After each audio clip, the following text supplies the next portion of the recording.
Hello, ponies of the net. I am CountessRose, and welcome to Two Mares Review, where we review anything from fanfiction to character design. I am here with my co-host Firescales. Hey, peeps. And today we shall be interviewing, well, personally, one of my favorite grimdark stories, The Truth Be Told, by a Miss Obab Scribbler and narrated by the Lost Narrator. So, Firescales, before we jump into this, do you want to give us the quick synopsis of the story? I most certainly can. We wake up with Pinkie Pie, our beloved party pony, and she has this weird growth on her back. She doesn't know what it is, and neither does Mrs. Cake, and so they go to the doctor and try and diagnose it, and when they can't figure it out, she's sent to the hospital instead, and it turns out to be a very slow transformation from Pinkie Pie to Surprise, her original pony design, where we see the gruesome sight of her wings coming out of her back, and as she goes crazy and slowly turns the rest of the main six back into their original designs that Lauren Foster originally created them as before Hasbro asked her to change things. That's basically it. So basically we have a story where we break the fourth wall and we use fans trying to change what corporate mandated, twisted the creator's original intent to, and then fans are trying to come in and change it back, and it's through the eyes of the usually comic relief character of Pinkie Pie, and it actually turned out to be a really, really interesting story. Mm-hmm. And Firescales, this was the first grimdark story I've ever shown you, isn't it? Yes, it is. So, you want me to explain my gut reaction? Yeah, let's go with your gut reaction to your first grimdark. Okay, well, I was alone, and it was nighttime when I watched this, and I was thoroughly creeped out. And so, the sound effects were so good that it made my skin crawl, and I was just like, poor Pinkie Pie. Shame on you, girl, for reaching too far into breaking walls. You should know better. And it was quite gruesome, I will say that, and it kind of left me kind of twitching afterwards, and I'll be like, well, I'm going to go to bed now and try and dream of happy, cute things, and bunnies and cats and whatnot. Be happy I didn't show you butterflies. Or cupcakes. Oh, please, cupcakes is a kindergarten's trip compared to butterflies. Well, everything gets worse. Yeah. So, I have officially scarred my friend. You keep doing that, Countess! What does crunchy changeling taste like? Please don't hurt me. Remember, I can be cannibalistic if I wish to be. Moving on. Okay. That's just a slight detail. We can move on. Oh my goodness. Okay, so, story-wise, I thoroughly enjoyed it. I believe we officially creeped out Firescales on this. The story itself is very well set up. The actual story, which was written by, as I've said before, Obab Scribbler, can be found on fanfiction.net, and when I first actually found the written version of this one, I was actually kind of shocked that it is all in one chapter. It happened over a couple days, didn't it? Yeah, but it's in one chapter, and it's a 26,000 word chapter. That is quite the writing. Miss Obab, if you ever watch this by some weird chance, bravo to you, ma'am. Your writing is impeccable. Scares the living crap out of me sometimes. And I really enjoy your dramatic readings as well as Miss Lost Narrators. You guys are really good at what y'all do. And I probably shall be subjecting more of your work to Firescales in the future, probably, but I shall try to make it happier subjects. I like my sanity, you know. At least what's left of it. Oh, okay. Okay, moving on to characters. Seeing that characters and how they behave and how they're designed is a major part of this story. Let's talk about some history with the character designs themselves. The main six that we know of are based off of Gen 1 ponies mixed with some Gen 3 aesthetics and naming. But for this thing, Lauren Faust had originally designed concepts before she was officially asked to be the head runner of this new generation.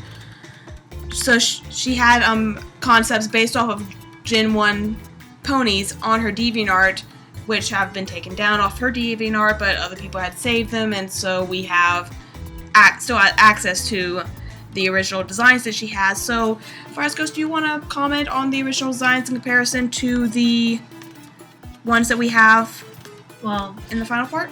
Well, basically, original designs were basically carbon copies of the Gen 1, just updated to her artistic style, talent and style. Yeah. So, but I know this whole story is about how the fans wanted it to be, how originally it was written, but I like the main 6 as they are right now. When I compare the two, I think their colors now and their species fit them better. Mm-hmm. Like, when I saw Surprise and then saw Pinkie Pie, and I went into this not knowing about Surprise at all. Mm-hmm. And so, of course, part of the way through, I stopped the entire reading, looked it up, and I was like, Surprise! Okay. And I went back, I was like, okay, whole new reading of the entire thing. I can listen to this now.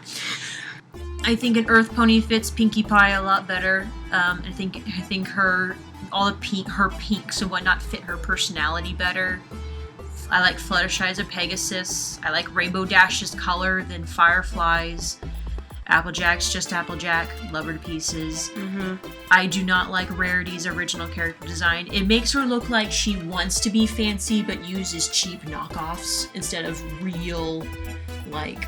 Does that make sense? Yeah, it makes sense. That's actually probably the best way I can describe it. The old design for Rarity, which her original name was Sparkler. It sounds like Sprinkler. Yeah, it does. But like her original design, she is this really light blue color, and it just seems like she was mixed in with like when you have a white t-shirt and you throw them in with your pair of blue jeans that really washed out just barely their blue color, that just kind of irks you. Yeah, and I like white on her better because some people might know white clothes, as you just talked about, Countess, it's very hard to keep white. I've had a pair of white jeans. I do not recommend getting them. They are very hard to keep clean. And so that I think fits Rarity a lot better in terms of her personality, because white is a color of like clothing and obviously maybe fur even that's very hard to keep white. You have to be very picky, you have to be very, take care, like you have to be like Rarity to be able to take care, make something like that. Mm-hmm. So I think that fits her a lot better. And I just noticed that Sparkler's mains is Twilight Sparkles now. Holy shit, yeah. Color-wise, yes. They're literally the same colors, just obviously different main styles. I just realized that. Well, same color, except Twilight has an extra shade of purple in there. Mm. But close enough for Jazz. Yeah, and although the original color scheme for Twilight Sparkle's main, or Twilight Twinkle, I don't like it at all. Yeah, the white mane with the dark purple stripe kind of is too contrasting for the mane, especially with like the pink coat cutting in between it. Although she kind of disappears, especially with her eyes being the pink too. Yeah, she's just nothing but pink. Because the white on her mane and tail kind of look like a pink in a way because they're next to so much pink that all she is pink and purple. It's just a blob of pink and purple. I like the Twilight Sparkle we have now. So, although they kind of did the pink and white mane when they went and designed her mom, kind of. Yeah. So there's that. They kind of tied that back in, and also they kind of toned down the original Twilight Twinkle's cutie mark for Twilight's mom. Oh, I can't even remember her name right now. I'll look it up later. We'll insert name here. Yes. Okay. So, yes. And then there's Rainbow Dash. Oh my gosh. I am so glad they changed her colors, because I was not really into Gen 1 when I was a kid. Gen 2 was kind of the one I grew up on. Ponytails. Yeah, I grew up on Dragon Tails. Yeah, Dragon Tails. Zack and Wheezy were my favorites. Those were the best. Mm-hmm. Oh, a two-headed dragon. Okay, wait a minute. Going from dragons back to ponies. I just I love all the rainbow on Rainbow Dash's mane, because you have to be pretty assured of yourself to be able to pull that off. Yeah. So I think that fits her a lot better, and I just do not see tomboyish on a pink pony. Yeah. Like, I'm sure, because, like, from what I heard, the original Firefly pretty much had the almost exact same personality as our current Rainbow Dash, but it's too much pink. Mm-hmm. Especially seeing that the pink on original Rainbow Dash and Twilight's Twinkle is almost the same color, and I think having two ponies the same color is just, like, kind of weird, especially for, like, a small group like this. Mm-hmm. So, like, as a group, they work better in their redesigned color schemes, so we kind of got into a color scheme topic of this. Yeah. But, hey, we're artists, we talked about color schemes and character design, and hey, that's what we wanted the show to be originally, so we're taking our time with this. Yeah. And yay, Applejack. She didn't change at all, except for a nice hat. She got a hat. I like Applejack. So, yay, Applejack. Yes, you have Applejack everything. Okay. With little dashes of Pinkie Pie. So now that we actually got over the background of the story, how the story came to concept, let's actually talk about the character interactions in the story. They acted like they normally would in the actual show. They behaved like they normally would. When I heard Rarity, I heard Rarity, or when I heard Pinkie Pie, I heard Pinkie Pie, and yada yada for the entire main 6. There wasn't very much of a different direction written for the characters. They acted very much like their in-show counterparts. Mm-hmm. My favorite character interactions were how Mrs. Cake interacted with Pinkie Pie, how she was concerned for her, like she was a member of the family.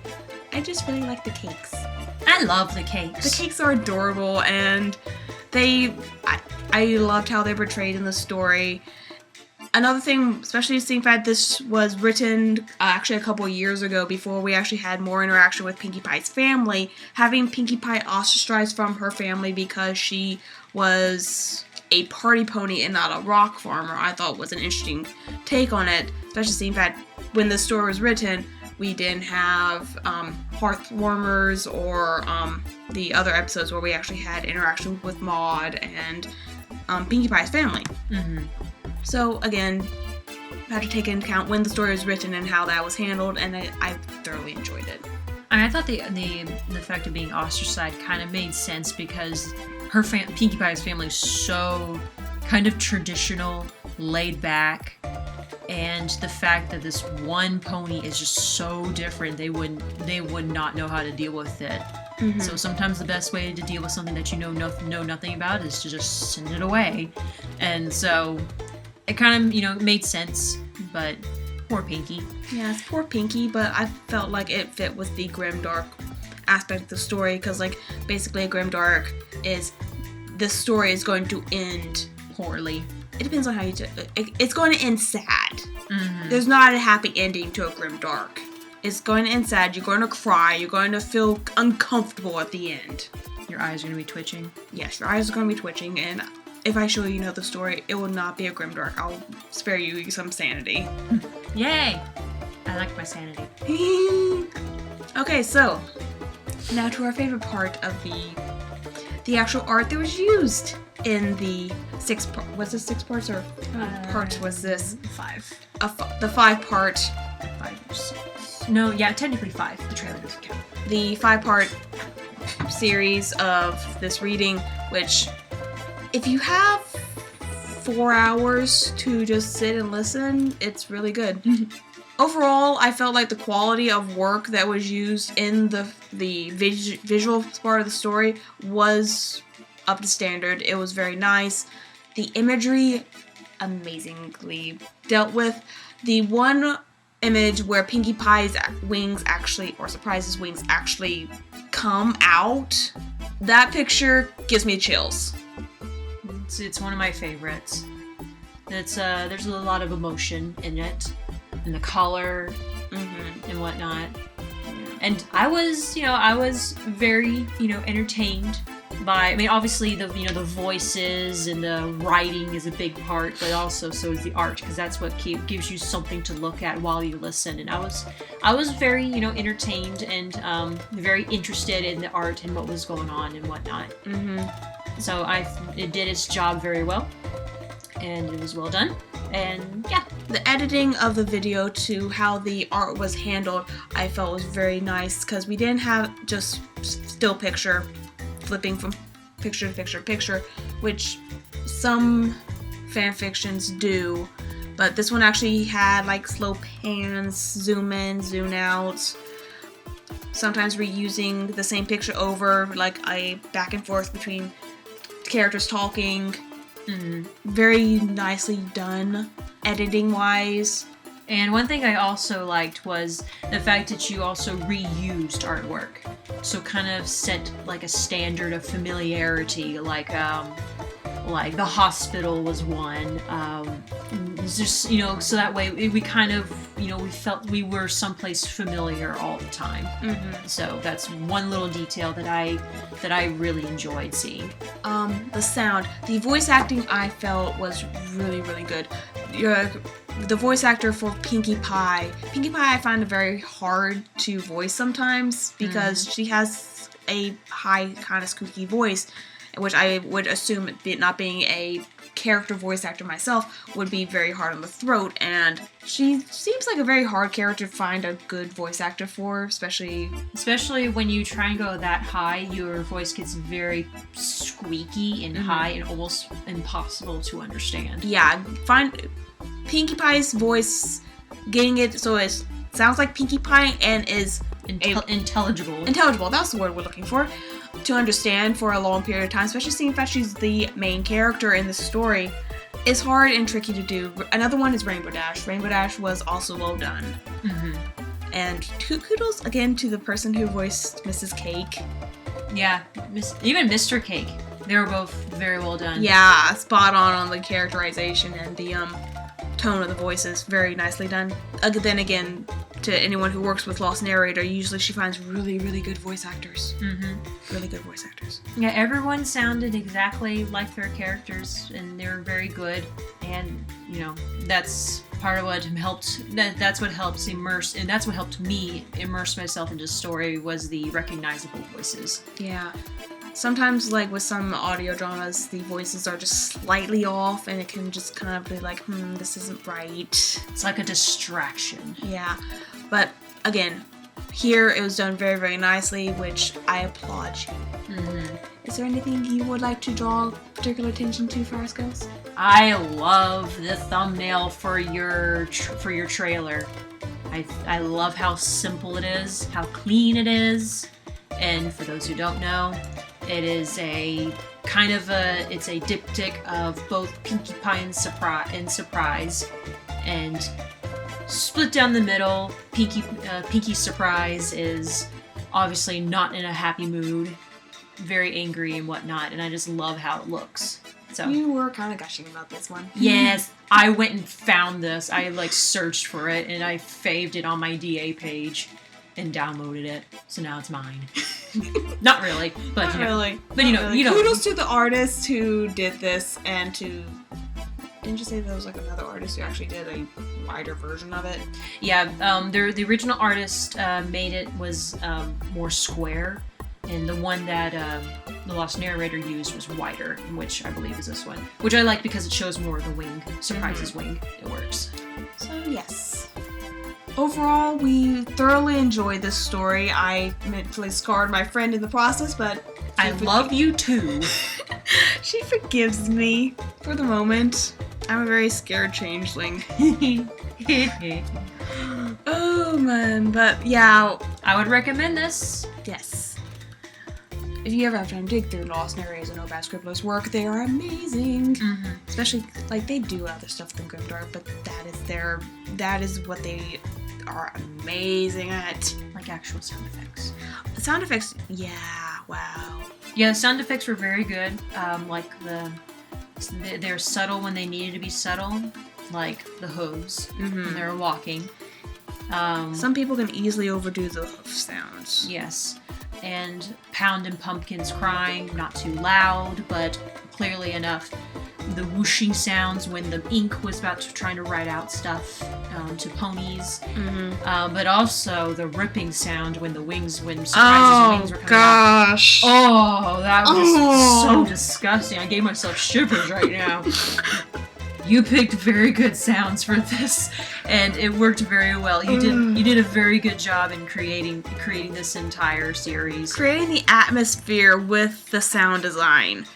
It's very hard to like create a world just using bits and pieces of audio. But if you can nail it down, if you can immerse them just by listening to the background noises, you have done an amazing job. And I am gushing like nobody's business. Yep. Oh my gosh. But yeah. So, I would recommend it. Go Yes. listen to it. It's definitely worth it. I For the people who haven't listened to it before, go with caution. listen to it. If you don't want to have the audio immersing you more than you want to be, go read the original version by Oh Bad Scribbler. Gosh, she is a good writer. Very good writer. Oh my gosh. But yes, I strongly advise anyone who wants quality, amazing work, Oh Bad Scribbler or Lost Narrators YouTube channels, both of which will be linked in the descriptions below, as well as both of their fanfiction accounts, because they're amazing writers and their work is just good. Just go and read it if you have like time to yourself. So, I think that is all we wanted to cover with this week. Yes. Yes. So, we actually have a DeviantArt account for submissions now. Please send us your original characters. We will critique them. Yes, we are starting to gather original characters because, again, we originally started the show to judge characters, but then people started sending us fan fictions, and we kind of got into reviewing fan fictions. So, if you can go to Two Mares Review on deviantart.com, or we also have a email address which shall be on the screen. You can send us your OCs or your fan fictions. We will still continue to review fan fictions, but send us your OCs because we love character designs. We love talking about character designs and character backstories, and we would love to talk about your OCs and give you positive, constructive feedback on them. So, links in the description below. So, until next time, I am Countess Rose. And I'm Fire Scales. Bye-bye! Bye.